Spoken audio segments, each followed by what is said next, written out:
Kesaksian murtadin Iran, jaminan surga bukan karena upaya keras dan jilbab, tapi hanya melalui Yesus Kristus. Nonton di sini di Kesaksian Luar Negeri Podcast. Namanya Hedia, berasal dari Iran.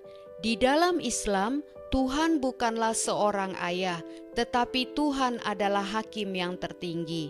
Dan Dia, Tuhan Islam itu, duduk terpisah dari kami umatnya untuk melihat dan menilai benar-benar setiap hal yang kami lakukan. Orang tuaku berimigrasi dari Iran ke Amerika untuk mengejar apa yang disebut impian Amerika, suatu konsep bahwa setiap individu memiliki kesempatan untuk mencapai kesuksesan dan kebahagiaan tanpa ada batasan latar belakang, ekonomi, sosial, atau etnis. Kami tinggal di daerah Beverly Hills, daerah yang terkenal dengan kekayaan dan kemewahannya. Tetapi aku tidak merasa cukup dengan semua itu. Aku merasa ada sesuatu yang kurang. Semua kekayaan dan kemewahan itu tidak pernah memuaskanku. Malah sebenarnya aku merasa sangat bersalah karena memiliki apa yang dunia gambarkan sebagai segalanya, namun tetap merasa sedih. Dan aku selalu bertanya-tanya, ruang apa yang ada di hatiku yang membuatku merasa hampa, merasa kosong. Ketika aku kuliah di Universitas California, Los Angeles, aku berharap agama akan mengisi kekosongan tersebut. Ayahku mendorongku untuk memeluk dan mendalami Islam, dan pacarku membawaku ke masjid setempat. Masjid tersebut adalah masjid yang agak ekstrim, dan prinsip-prinsip mereka semuanya tentang politik dan bagaimana agar mengubah Amerika menjadi negara Muslim, dan sangat-sangat antisemitik yang memiliki prasangka atau kebencian terhadap orang Yahudi. Dan aku berpikir prinsip-prinsip ini sangat mengerikan.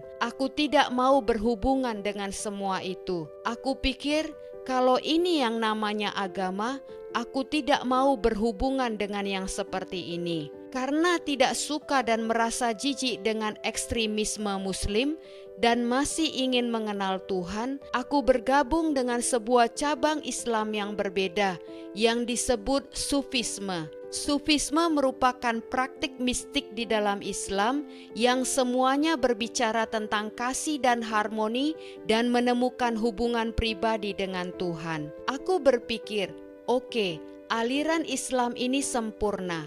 Disinilah aku akan dapat menemukan kedamaian, dan disinilah aku akan dapat menemukan hubungan pribadi dengan Tuhan. Setelah kuliah hukumku selesai, aku mulai menulis artikel-artikel mengenai ekstremisme Muslim. Apa yang kulakukan ini membawaku ke FBI, Biro Investigasi Federal, yaitu badan investigasi utama dari Departemen Kehakiman Amerika Serikat, dan berkarir di badan-badan pemerintah yang memerangi terorisme. Karena itu aku pikir aku merasa sangat cocok berada di dalam Islam dan bekerja dengan badan-badan pemerintah tersebut, mengenal dan mempelajari mereka, dan pada saat yang sama bekerja melawan ekstremisme. Aku benar-benar merasa bahwa aku memberikan kontribusi kepada negaraku dan imanku. Kemudian aku menikah dan mempunyai seorang anak perempuan. Selama bertahun-tahun,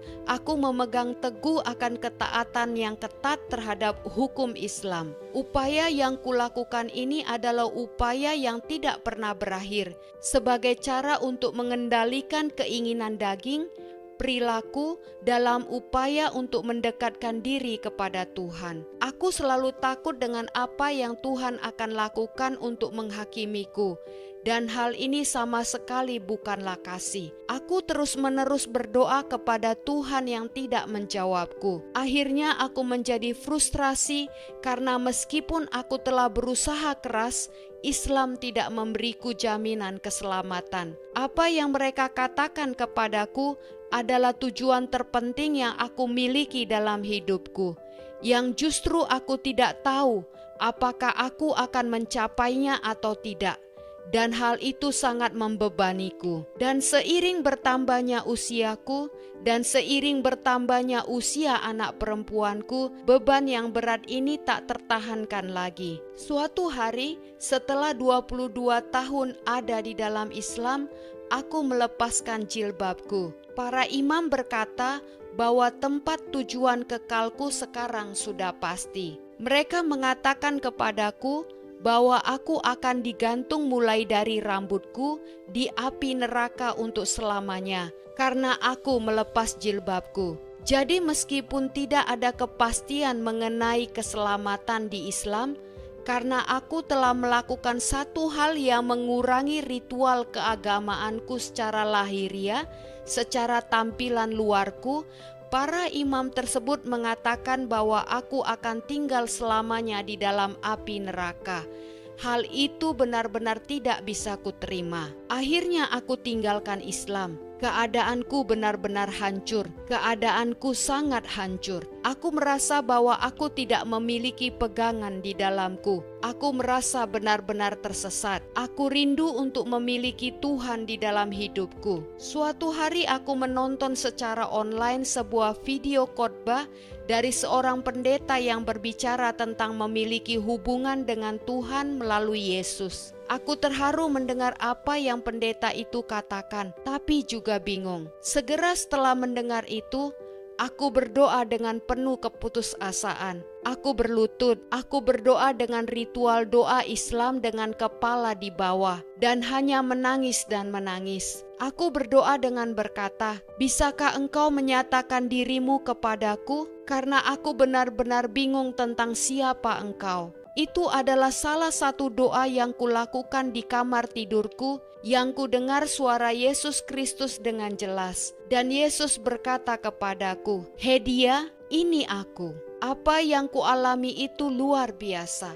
Sampai hari ini, aku bisa katakan seolah-olah kejadian itu terjadi seperti baru kemarin. Sejak saat itu, aku tahu bahwa hidupku tidak akan pernah sama lagi. Kemudian aku terus mengikuti khotbah pendeta itu secara online. Dan aku juga mulai membaca Alkitab. Saat membaca Alkitab, aku alami Alkitab itu hidup, berbicara langsung padaku, yang tidak pernah aku alami ketika dulu membaca Quran. Aku bisa mendengar Tuhan berbicara kepadaku, dan aku tahu bahwa Tuhan berbicara langsung kepadaku karena Dia menggunakan Quran sebagai contoh mengapa Quran itu tidaklah benar dan mengapa firman-Nya Alkitab adalah kebenaran. Aku sampai pada suatu titik di mana aku harus menerima bahwa Yesus adalah Tuhan. Aku harus menerima bahwa Yesus telah menyelamatkanku. Dan suatu hari ketika aku sedang berdoa, aku merasakan Tuhan berkata kepadaku, "Anakku, engkau tidak perlu takut lagi." Kemudian segera setelah itu, aku dibaptis di gereja di mana aku menonton pendeta yang berkhotbah secara online itu. Sekarang aku memiliki hubungan pribadi langsung dengan Tuhan, yang sebelumnya aku pikir hal itu tidak akan mungkin terjadi. Aku mendapati diriku selalu ketika aku sedang ada dalam masa pergumulan, Tuhan Yesus berkata, "Anakku, jalan saja bersamaku." Itu cara Tuhan menyampaikan kepadaku supaya aku tidak takut. Tuhan berkata, "Aku memiliki rencana untuk memberkatimu dan tidak mencelakakanmu, untuk mencurahkan kebaikan kemurahan untukmu, dan untuk memberikanmu hidup yang dipenuhi dengan kasih dan sukacita. Jangan takut." Aku menceritakan perjalananku tentang menerima kasih Tuhan dalam menjangkau orang-orang lain yang punya kerinduan mengenal Tuhan yang benar. Tuhan selalu bersama denganku sepanjang waktu. Kadang-kadang aku bertanya kepada Tuhan, mengapa aku harus mengalami hal-hal tertentu? Tetapi Tuhan menggunakan semua masa laluku untuk membimbingku, dan hal itu tidak mungkin terjadi 25 tahun yang lalu. Tidak mungkin bagi seorang Hedia remaja yang dulu tinggal di Beverly Hills itu untuk dapat melakukan apa yang Tuhan panggil untuk aku lakukan sekarang.